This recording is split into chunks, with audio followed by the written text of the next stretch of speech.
उत्पत्ति की किताब 22वां अध्याय, और मैं चाहता हूं हम उसकी पहली आयत में जाएंगे।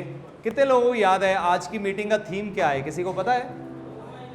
यहोवा यिरे, परमेश्वर आप मुहैया करेगा। कहीं परमेश्वर आप मुहैया करेगा। कई बार हम अपनी जिंदगी में एक गलती पता क्या करते हैं? मनुष्य की ओर देखते रहते हैं।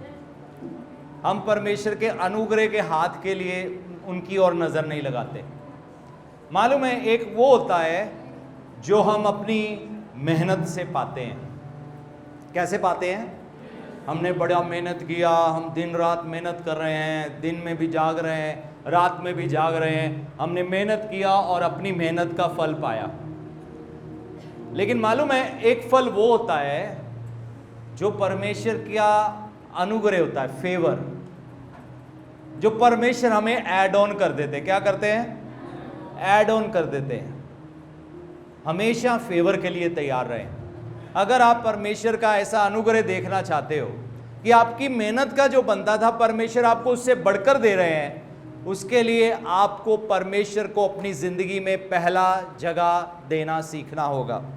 मैं चाहता हूं हम एक बाइबल में आयत पढ़ेंगे, मत्ती रचित सुसमाचार 6 अध्याय 31 से लेकर 33 आयत। इसलिए तुम चिंता करके ये ना कहना कि हम क्या खाएंगे या क्या पिएंगे या क्या पहनेंगे, है ना? क्या खाएंगे, क्या क्या चिंता होती है?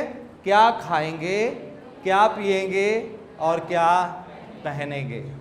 अब प्रभु ने हमें बोला है तुमने इस बात की चिंता नहीं करनी। मालूम है परमेश्वर क्यों बोलते हैं?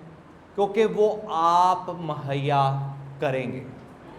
वो आपसे कहते हैं तुम्हारे खाने का, तुम्हारे पीने का, तुम्हारे पहनने का जिम्मेवारी मैं लेता हूं।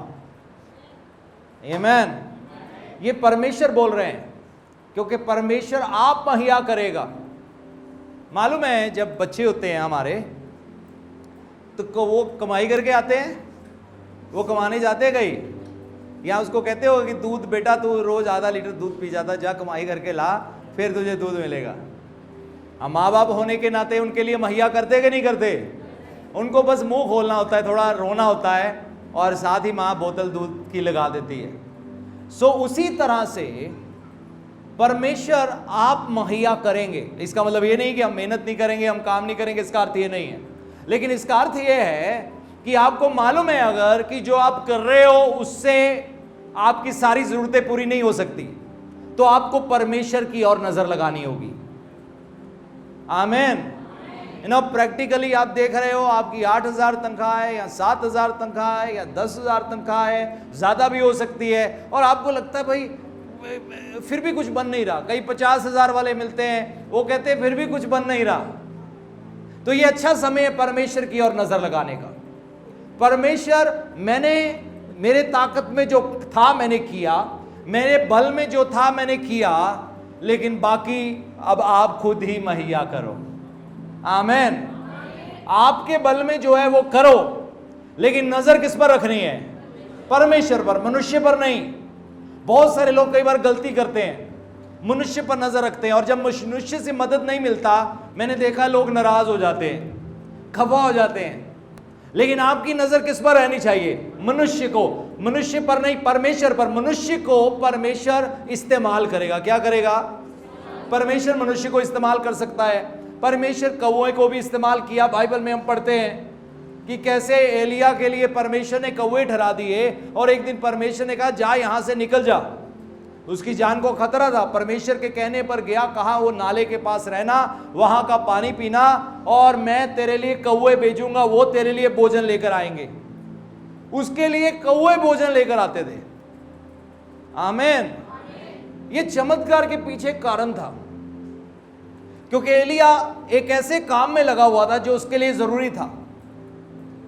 अब एलिया के लिए चमत्कार क्यों हुआ? इतना ही नहीं, बाइबल में पढ़ते हैं एक दिन एलिया एक विधवा के घर जाता है। जब वो उस विधवा के घर गया तो वो उसको कहता है मुझे रोटी खिला। कहती है आखिरी बचा है, ये खा पीकर, ये खाकर हम मरने के लिए तैयार हैं, क्योंकि अकाल पड़ा हुआ था। लेकिन वो प्रभु का नबी कहता है नहीं, जो तेरे पास है वो पहले ला, और ना तू मरेगी, ना तेरी कुप्पी में तेल खत्म होगा, ना तेरा आटा खत्म होगा। जब उस औरत ने वो किया जो परमेश्वर के नबी ने करने को कहा, तो वो बच गई, उसका पूरा घराना बच गया, ना तेल खत्म हुआ, ना आटा खत्म हुआ। एलीशा नबी के समय में भी हम एक बात देखते हैं, एक चेला था उसका, और अब उसके वो नहीं रहा, अब उसकी पत्नी है, उसके ऊपर बहुत कर्जा था। क्या था उसके ऊपर? बहुत कर्जा था। अब वो कर्जाई हो पड़ी थी उस कर्जे के नीचे।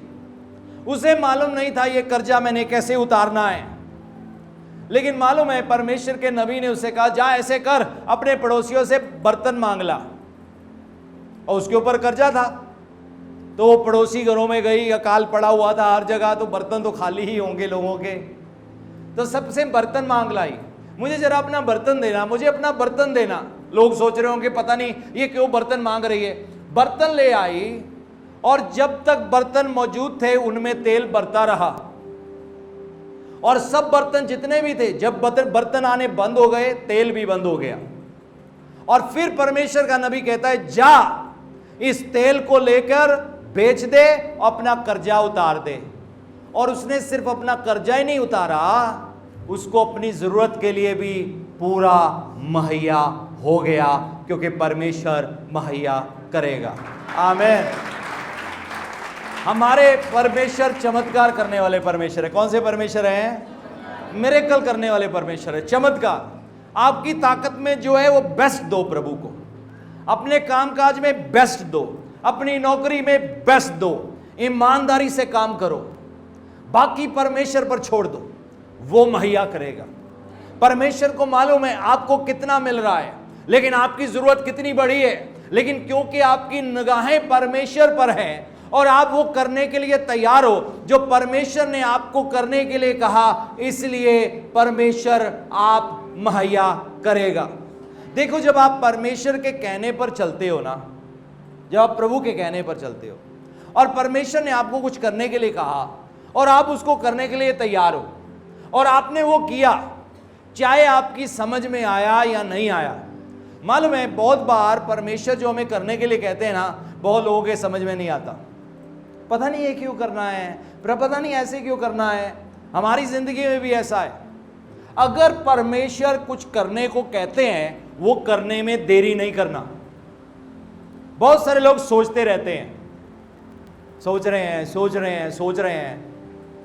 पुराने समयों में लोग पूरा बारिश पर निर्भर होते थे और उनको पता होता था बादल आने का टाइम हो रहा है, तो वो क्या करते थे, जल्दी से बीज बिखेर देते थे कि ये ना हो बारिश हो जाए, बीज बिखेरा ना हो और बारिश खत्म हो और कहानी खत्म हो जाए।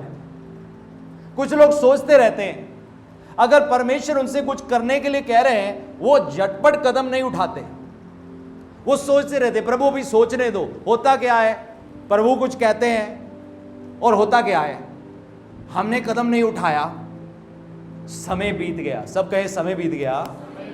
अब हम कदम उठा रहे 6 महीने बाद। नहीं, कदम 6 महीने पहले उठाना था। और बहुत सारे लोग जो 6 महीने के बाद कदम उठाते, कई बार जब उनको फल नहीं दिखता, वो कहते हैं हमें समझ नहीं आया, आखिरकार हमने वो कर दिया जो प्रभु ने कहा। नहीं, उसका समय 6 महीने पहले था, आपने उस समय को गवा दिया। अब बाइबल में जब हम उत्पत्ति की किताब 22वें अध्याय में पढ़ते हैं, खोलने का जरूरत नहीं है, मैं वापस इस आयत की ओर गौर करूंगा। वहां पर हम देखते हैं परमेश्वर ने अब्राहम के साथ बात किया और 22वें अध्याय में परमेश्वर ने उसको टेस्ट किया, परीक्षा लिया, और परमेश्वर ने कहा जा अपने इकलौते पुत्र जिससे तू प्यार करता है ना, मोरिया पहाड़ पे जा, उसको कुर्बानी करके चढ़ा दे। मालूम है अब्राहम ने क्या किया? एक मिनट दिखाओ, उत्पत्ति किताब 22वां अध्याय पढ़े इकट्ठे होकर, 1 2 3। कब उठा?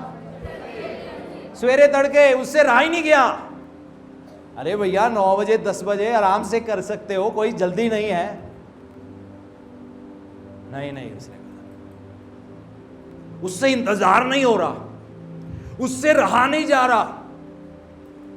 वो कहता कि नहीं, परमेश्वर ने मुझे कुछ करने के लिए कहा है, मैं इंतजार नहीं कर सकता। मैं सिर्फ इंतजार कर रहा था अंधेरा थोड़ा दूर हो जाए, लेकिन अब अंधेरा हट रहा है। वो सवेरे तड़के उठा परमेश्वर की आज्ञा को पूरा करने के लिए। चाहे वो जो करने के लिए परमेश्वर ने उसको बोला था ना, वो आसान नहीं था। आप जब यीशु मसीह के साथ चलते हो ना, आसान नहीं होगा। दुनिया नहीं समझेगी, विरोध हो सकता है, झूठे इल्जाम आ सकते हैं, घर परिवार में झगड़ा भी डल सकता है, लेकिन अब ये आपकी कमिटमेंट है कि आप परमेश्वर की सुनना चाहते हो या दुनिया की। आप परमेश्वर की आज्ञा मानना चाहते हो या दुनिया के दबाव के नीचे आकर रुक जाना चाहते हो। बहुत सारे लोग दुनिया के दबाव के नीचे आकर रुक जाते हैं और वो गवा बैठते हैं जो परमेश्वर ने उनके लिए रखा हुआ है।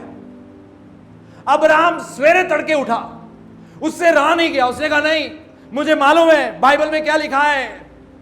दूसरे शब्दों में, मुझे मालूम है बाइबल में क्या लिखा है, या परमेश्वर मुझसे क्या चाहते हैं, या परमेश्वर की आवाज ने मुझसे क्या बोला। मुझे जल्द से जल्द वो काम करना होगा जो परमेश्वर ने मुझे करने के लिए कहा है। वो बादशाह है, बादशाह को इंतजार मत करवाना। बादशाह को इंतजार नहीं कराया जा सकता, ये उसका अनादर है, उसकी बेइज्जती है। जब बादशाह कुछ कहे, अब्राहम की तरह कैसे किया, सवेरे तड़के उठा, अपने गधे पर काठी कसकर अपने 2 सेवक, अपने पुत्र इसाक को संग लिया और होम बलि के लिए लकड़ी चीर ली। तब निकलकर उस स्थान की ओर चला जिसकी चर्चा परमेश्वर ने उससे की थी। उससे रहा नहीं गया। दूसरी बात है, मुझे नहीं लगता वो सारा को बता के गया, क्योंकि वो रोक लेती। तुम पागल हो गए हो, परमेश्वर ने तो ये बेटा दिया है, यही तो वायदे वाला बच्चा है। परमेश्वर कैसे कह सकते हैं जाके कुर्बानी चढ़ाओ। परमेश्वर तो मनुष्य की कुर्बानी के खिलाफ है, परमेश्वर कैसे कह सकते हैं। लेकिन उसको क्या पता था, अब्राहम को, परमेश्वर सिर्फ उसकी परीक्षा ले रहे हैं। अब्राहम चुपचाप निकल पड़ा, ना बीवी को बताया, ना बेटा जिसको साथ लेकर जा रहा है उसको भी नहीं बताया, नौकरों को भी नहीं बताया। बस कहा आओ जरा परमेश्वर की आराधना करके आए। जब पहाड़ के पास पहुंचे, अपने बेटे को पीछे छोड़ दिया। आगे अगली आयतों में जाए, इसाक ने अपने पिता, जब निकलने लगे, नौकर पीछे छोड़ दिए, अब पहाड़ के पास आ गए। इसाक ने अपने पिता अब्राहम से कहा, हे मेरे पिता। उसने कहा, हे मेरे पुत्र, क्या बात है। उसने कहा, देख, आग और लकड़ी तो है, पर होम बलि के लिए भेड़ कहां है। बेटा सवाल करता है, आग भी है, लकड़ी भी है, भेंट कहां है। अगली आयत में देखेंगे, अब्राहम ने कहा, हे मेरे पुत्र, परमेश्वर होम बलि की भेड़ का उपाय आप ही करेगा। बाप क्या कह रहा है, परमेश्वर आप ही मुहैया करेगा। क्या बोल रहा है, परमेश्वर आप ही। उसका काम था आज्ञा मानना, उसका काम था कुर्बानी वाला दिल रखना, उसका काम था जो परमेश्वर कह रहे वो करने के लिए तैयार रहना, उसका काम था जज्बातों को बीच में आने नहीं देना, उसका काम था डर खौफ को बीच में आने नहीं देना, उसका काम था वो करना जो परमेश्वर उससे चाहते थे। मालूम है, हम भी कई बार अपनी जिंदगियों में परखे जाते हैं, हम परखे जाते हैं। कई बार परमेश्वर हमें कोई ऐसी चीज करने के लिए बोलते जो कठिन लगती है, मुश्किल लगती है। उस विधवा के लिए मुश्किल था कि वो एलिया को लाकर रोटी देती, मुश्किल था।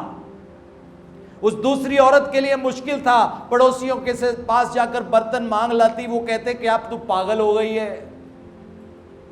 लेकिन उसकी समझ में नहीं आ रहा बर्तन क्यों चाहिए, कहां से चमत्कार होगा, कहां से कर्जा उतरेगा, क्या मुझे ये बर्तन उठा के बेच देने हैं क्या, ये तो लोगों के बर्तन है। लेकिन उसने वो किया।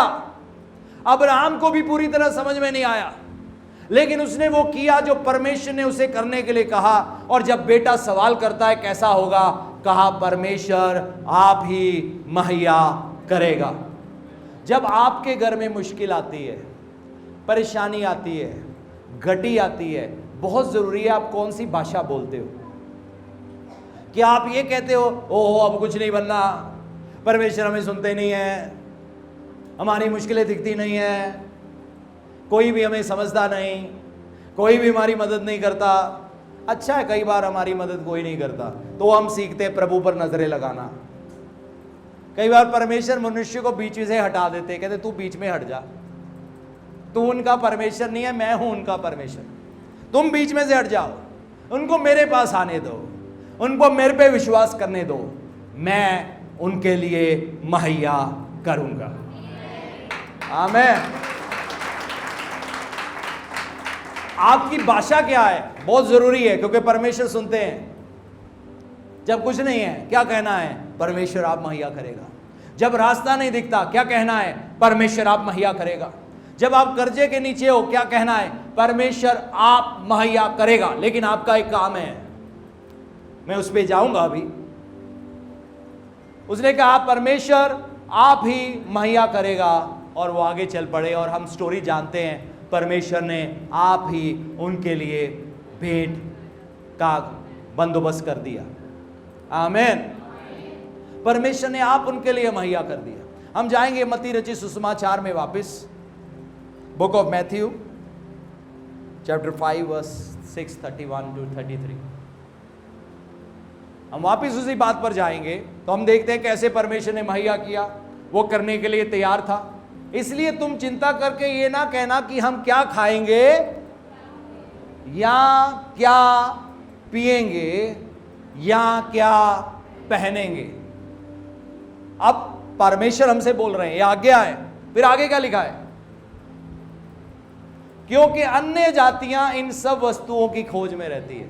कहते ये जो लोग प्रभु को नहीं ना जानते, ये उनकी मेंटालिटी है, उनकी सोच ये हर समय कहां से खाएंगे, कहां से पिएंगे, कहां से पहनेंगे, कहां से बच्चों की फीस आएगी, कहां से ये होगा, कहां से वो होगा, कहां से चलेंगे, कहां से डॉक्टर का खर्चा निकलेगा, कहां से। हजारों डर पाल रखे हैं, ये दुनिया के लोग करते हैं, आप में नहीं होना चाहिए। अब आप परमेश्वर के लोग हो, आप अन्य जाति नहीं हो, परमेश्वर की अपनी निज प्रजा हो, आप परमेश्वर के लोग बन चुके हो। आमीन। वो कहते वो दुनियावी लोग ऐसे सोचते, तुमने उनकी सोच नहीं रखनी। आपको दुनिया की बातों की और ध्यान नहीं देना, दुनिया क्या बोलती है, कैसे बोलती है, कैसे सोचती है। आपकी सोच को परमेश्वर बदलना चाहते हैं, इसीलिए बाइबल दिया है। कहा है दुनिया के लोग इन सब वस्तुओं की खोज में रहते हैं, पर तुम्हारा स्वर्गीय पिता जानता है तुम्हें इन सब वस्तुओं की आवश्यकता है, यानी कि जरूरत है। परमेश्वर को पता है आपको ये चाहिए, पिता को पता है आपको क्या चाहिए, आपके अब्बा को पता है आपको क्या चाहिए, आपके सृजनहार को पता है आपको चंगाई चाहिए, आपको हो सकता है सिर पर कर्जा हो, आपको नौकरी की तलाश हो, आपको जीवन साथी चाहिए, उसको मालूम है, उससे छुपा नहीं है। वो जानते हैं आपको क्या चाहिए। इसलिए पहले तुम, क्योंकि परमेश्वर को पता है। किसको पता है? क्योंकि अब हमें मालूम है कि परमेश्वर को पता है हमें क्या चाहिए, तो अब हमें क्या करना होगा। अब हमें रोना होगा, प्रभु जी टाटा चावल दे दो, दाल चावल दे दो, क्या ये करना होगा? बहुत सारे लोग ऐसे करते हैं। नहीं नहीं, बाइबल में क्या लिखा है? क्योंकि परमेश्वर को पता है तुम्हें क्या चाहिए, यानी कि तुम जरूरत में हो, इसलिए अब तुम क्या करो, पहले तुम परमेश्वर के राज्य। क्या करना है? अगर आपको परमेश्वर से कुछ चाहिए तो अपना ध्यान प्रभु के राज्य पर लगा लो, परमेश्वर की बातों पर लगा लो, परमेश्वर की चीजों पर लगा लो, परमेश्वर की बादशाहत पर लगा लो। यीशु मसीह बादशाह है, वो आपको भूखा रहने नहीं देगा। परमेश्वर के कामों में पहला ध्यान लगा लो। जब मैं सेवकाई में आया, मुझे लोगों ने हजारों बुरी बातें कही, कहां से खाओगे, कहां से पियोगे, तुम्हें अपने बच्चों के साथ प्यार नहीं है, तुम्हें उनकी चिंता नहीं है, तुम्हारे बच्चे भूखे मर जाएंगे। ये सब बातें मैंने सुनी। कई तरह के डरावे मुझे दुनिया ने देने का कोशिश किया, मेरे बच्चों को लेकर भी। लेकिन परमेश्वर ने आप ही मुहैया किया। मालूम है क्यों? क्योंकि हम उसकी बादशाहत के कामों में लगे रहे। परमेश्वर की सेवा में लगे रहे, परमेश्वर के कार्यों में लगे रहे। हमने फैसला किया कि अगर हमें प्रभु कुछ करने के लिए बोलेंगे, हम उसे करने के लिए तैयार रहेंगे। आधी रात तक इंतजार नहीं करेंगे, सुबह तड़के उठकर उस चीज के लिए कदम उठाएंगे जो परमेश्वर हमें करने को कह रहे हैं, क्योंकि उनको मालूम है आपकी जरूरत है। तो अब आपको क्या करना, उनको आपकी जरूरत पता है, उनको मालूम है। इसलिए पहले तुम परमेश्वर के राज्य और किसकी खोज, धर्म गलत वर्ड है, धार्मिकता। सब कहे धार्मिकता, या युक्तता, या रास्तबाजी, या राइचियसनेस। इसका मतलब पता क्या है? इसका मतलब है तुम चाहत रखो मुझे प्रभु की तरह चलना है, मेरे स्वभाव में परिवर्तन होना चाहिए, मेरे बोलचाल में परिवर्तन होना चाहिए। सिर्फ यही नहीं है कि यीशु मसीह को मान लिया। कई लोग हाँ बादशाह के लिए बहुत सेवा करेंगे, अपने आप को जलने के लिए भी दे देंगे, लेकिन धार्मिकता की खोज नहीं है, जिंदगी में कोई तब्दीली लाने की चाहत नहीं है। तो अगर आपकी जरूरत है, परमेश्वर को आपकी जरूरतें पता है, तो आपको इस समय क्या करना है? प्रभु की बादशाहत के कामों में लग जाओ, परमेश्वर को अपनी जिंदगी में पहली जगह देना शुरू हो जाओ, परमेश्वर की उपस्थिति से प्रेम करना शुरू हो जाओ, परमेश्वर के वचन को पढ़ने और सुनने वाले बन जाओ, और फिर उस पर अमल करने वाले बन जाओ। आमीन। तो उसके धार्मिकता की खोज करो, तो फिर क्या होगा? पूछे क्या होगा? क्या लिखा है? ये सब वस्तुएं भी तुम्हें मिल जाएंगी। परमेश्वर को पता है आपको क्या चाहिए। कहो, परमेश्वर को पता है मुझे क्या चाहिए। लेकिन अगर मुझे वो पाना है जिसके बारे में परमेश्वर को पता है कि मुझे चाहिए, तो मुझे अपनी जिंदगी में पहले परमेश्वर, उसके राज्य और धार्मिकता की खोज करनी होगी। और जब हम ऐसा करेंगे, हमें सारी चीजें मिल जाएंगी। क्यों ना प्रभु यीशु मसीह के लिए ताली बजाएं। आमीन। देखो, प्रभु के वचनों में साफ लिखा है, अगर हम कहें जी हमने प्रेयर करते हैं जी, थोड़ी सी प्रेयर करते हैं जी, प्रभु दे दो आटा चावल दाल दे दो, अगर आप वहीं रुक गए, नहीं नहीं नहीं, ऐसे चमत्कार नहीं होगा। ऐसे अगर होगी भी, आप बड़ा लिमिटेड होगा। परमेश्वर आपकी जिंदगी में अनलिमिटेड चमत्कार करना चाहते हैं। आपका कर्जा भी उतरेगा, आपकी जरूरत भी पूरी होगी, और जिन्होंने आपको बर्तन दिए थे उनको भी थोड़ा थोड़ा दे देना। क्यों ना जोर से यीशु मसीह के लिए ताली बजाएं। हालेलुया।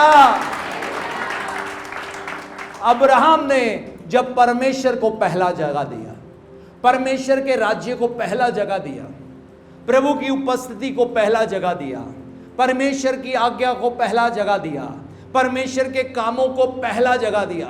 कौन सा जगह दिया? दूसरा नहीं, पहला। बहुत सारे लोग गलती करते हैं, वो जगह देते हैं लेकिन दूसरा, कोई तीसरा देता है जगह। नहीं नहीं, पहला जगह। तो गारंटी है, क्या है ये? गारंटी। किसकी गारंटी है? किसी पॉलिटिशियन की गारंटी है? किसकी गारंटी है? परमेश्वर की गारंटी है आपकी जिंदगियों के लिए। प्रभु कहते हैं, अगर तुम मेरी बादशाहत को पहली जगह दोगे, मुझे अपनी जिंदगी में पहली जगह दोगे, धार्मिकता को पहली जगह दोगे, तो मुझे मालूम है तुम्हें क्या चाहिए। अगर तुम ये काम करोगे तो तुम्हारी जो जरूरतें मुझे पता है वो पूरी हो जाएंगी। प्रभु को पता है, उनसे छुपा नहीं है। हम रोक सकते हैं उनका हाथ, वो रोकना नहीं चाहते। तो ये कुंजी है, ये चाबी है। पहले परमेश्वर, पहले उसकी बादशाहत, परमेश्वर के काम पहले, परमेश्वर का राज्य पहले, परमेश्वर की आज्ञाएं पहले, परमेश्वर की योजना पहले, हमारी बाद में। हमारी योजना मिट जानी चाहिए, सिर्फ उसी की प्लानिंग होनी चाहिए। पहले परमेश्वर आप, मेरी जिंदगी का मकसद आप हो, मेरी जिंदगी का उद्देश्य आप हो, मेरे परिवार का उद्देश्य आप हो, मेरे बच्चों का भविष्य आप हो। मुझे अपने स्वरूप में चलना सिखाओ, मुझे अपने स्वरूप में बढ़ना सिखाओ। मेरी जिंदगी आप पवित्र हो, मेरी जिंदगी पवित्र हो। और देखना आपकी जिंदगी में ब्रेक थ्रू मिलेगा। हमारे पास बाइबल में, मैं आपके साथ कितने सारे उदाहरण बाइबल में से शेयर कर सकता हूं कि जहां पर लोगों ने ऐसा किया जो परमेश्वर ने उनको करने के लिए कहा। उस विधवा ने क्या किया? परमेश्वर की बादशाहत को पहला जगह दिया। अब्राहम ने क्या किया? परमेश्वर की बादशाहत को पहला जगह दिया। और क्या हुआ? दुनिया के छुटकारे के लिए परमेश्वर मनुष्य बनाया। उसने कहा मैं आप मुहैया करूंगा, मैं अपने आप को ही दे दूंगा ताकि समस्त मनुष्य जाति बचाई जा सके। आमीन। इसका वादा परमेश्वर ने हमसे किया है। सब कहें, पहले तुम परमेश्वर और उसके राज्य और धार्मिकता की खोज करो, बाकी सारी चीजें तुम्हें मिल जाएगी। एक और आयत पढ़ेंगे, फिलिपियो चौथा अध्याय 17 आयत। Philippians chapter 4 verse 17। यहां पर पौलुस अपने खत में फिलिपियो की कलीसिया को लिखता है। फिलिपियो की कलीसिया ऐसी थी जो परमेश्वर के कामों के लिए हमेशा तैयार थी, परमेश्वर के कामों के लिए हमेशा कदम उठाने के लिए तैयार थी। यह कलीसिया ने कभी मुट्ठी नहीं रोका। और पौलुस क्या कहता है उनसे? वो उनका धन्यवादी है। और उसके बाद वो कहता है, ये नहीं कि मैं दान चाहता हूं। वो उस कलीसिया से कहता है, भाई मैं तुम्हारे पैसों का लालची नहीं हूं, मैं तुम्हारे पैसों का लालची नहीं हूं, मैं ये नहीं चाहता, परंतु मैं ऐसा फल चाहता हूं जो तुम्हारे लाभ के लिए बढ़ता जाए। वो कहता मकसद ये नहीं है कि तुम प्रभु के कामों के लिए पैसा दो।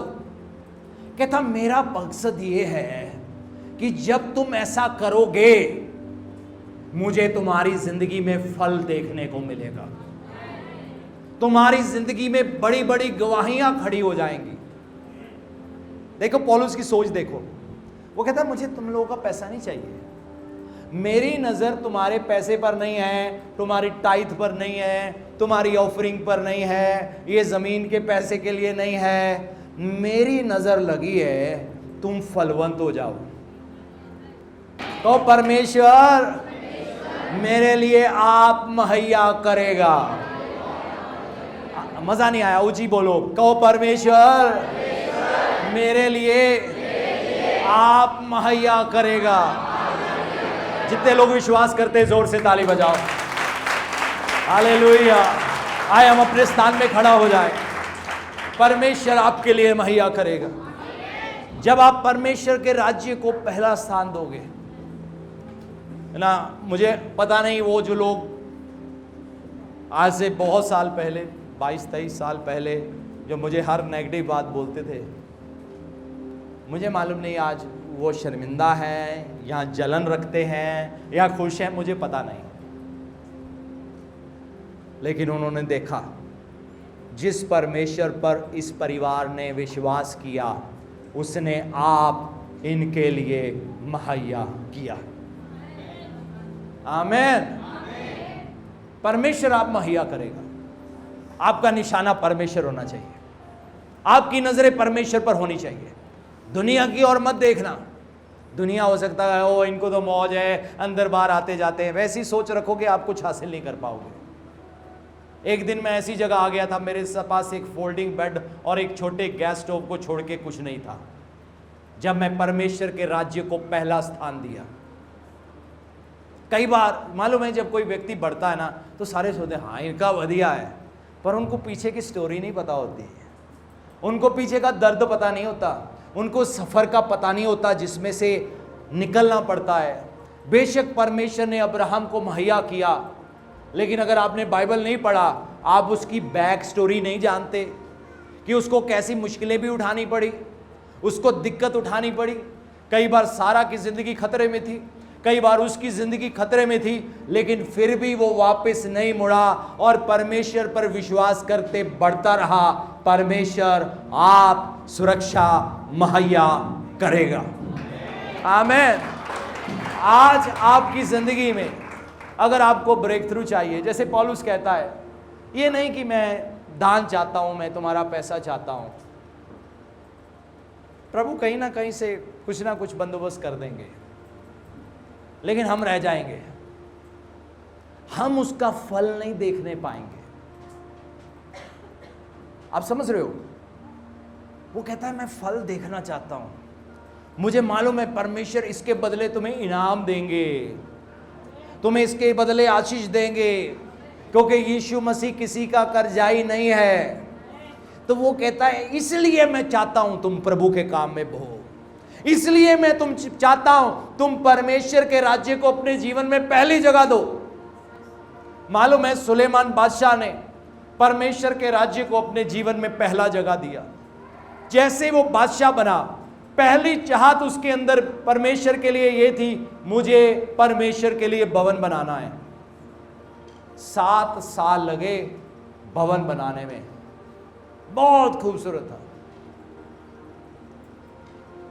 फिर प्रभु ने उसको उबारा, अब तू अपना घर बना।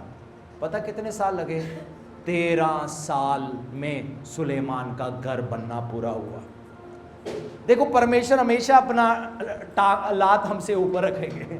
हम इतना करेंगे, प्रभु कहेंगे नहीं नहीं ठीक है तुम मेरी प्रजा हो, लेकिन मैं बादशाह हूं। आप समझ रहे हो? अगर आपने बादशाह के लिए इतना किया, वो कहेगा ठीक है तुमने किया, लेकिन मैं बादशाह हूं, मेरा एक कदम तुमसे हमेशा आगे रहेगा। सुलेमान तुमने 7 साल मेरे लिए किया, मैं 13 साल तुझे इतना ब्लेस करूंगा, तेरा महल इतना खूबसूरत होगा, 13 साल लगेंगे उसको बनने में। क्या किया? पहले परमेश्वर, पहले उसका राज्य, पहले धार्मिकता। 3 बातें। कौन सी बातें? पहले परमेश्वर, फिर परमेश्वर की बादशाहत या राज्य, और तीसरा परमेश्वर का स्वभाव, परमेश्वर की पवित्रता, धार्मिकता, रास्तबाजी, राइचियसनेस। ये 3 चीजों की खोज में आपने लगे रहना है। आप समझ रहे हो मेरी बात को? इधर उधर मत भटकना, इधर उधर मत भटकना। बहुत सारे लोग भटकते रहते, एक कलीसिया से दूसरी, दूसरी से तीसरी, तीसरी से चौथी, कहीं से तेल की बोतल मिल जाए, ये मिल जाए। मैं तेल के खिलाफ नहीं हूं, लेकिन मेरी जिम्मेवारी बनती है मैं आपको वचन से दिखाऊं कि आपकी जिंदगी में ब्रेक थ्रू कैसे आएगी। देखो एक भी बार नहीं लिखा कि प्रेयर करना इस चीज के लिए, लिखा है?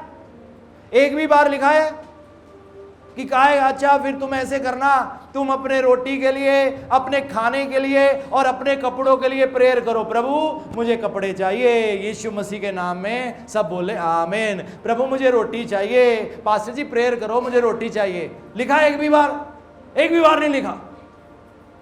क्या लिखा है? पहले परमेश्वर, उसकी बादशाहत और धार्मिकता की खोज करो। ये सब चीजें जिसके बारे में परमेश्वर जानते हैं तुम्हें मिल जाएंगी। आए अपनी आंखें बंद करें, अपने हाथों को स्वर की ओर उठाएं। ओ धन्यवाद करें कुछ समय के लिए, धन्यवाद करें। धन्यवाद यीशु। अगर बैठना चाहते हैं, बैठकर धन्यवाद करना चाहते हैं, बैठ कर सकते हैं। खड़े होकर करना चाहते हैं, लेकिन कुछ समय के लिए को प्रभु मैं तैयार हूँ। पहले आप, पहले आपकी बादशाहत, पहले आपके काम, पहले आपका स्वभाव, पहले आपके रास्ते, और मुझे मालूम है मेरी सारी ज़रूरत पूरी हो जाएगी, क्योंकि आप जानते हो, लेकिन आप सिर्फ इंतज़ार कर रहे हो। मुझे कुछ चीज़ों को अपनी ज़िंदगी में पहला स्थान देना होगा, सिर्फ ये करना है। प्रेयर का भी नहीं लिखा, उपवास रखने का भी नहीं लिखा, रोजे रखने का भी नहीं लिखा, 10-10 घंटे प्रार्थना करने के बारे में नहीं लिखा। वो करना है करो, वो आपका प्रभु से रिश्ता है, प्रॉब्लम नहीं है। लेकिन लिखा है पहले परमेश्वर, पहले बादशाहत, पहले रास्तबाजी, धार्मिकता, राइचियसनेस, और सारी चीजें तुम्हें मिल जाएंगी।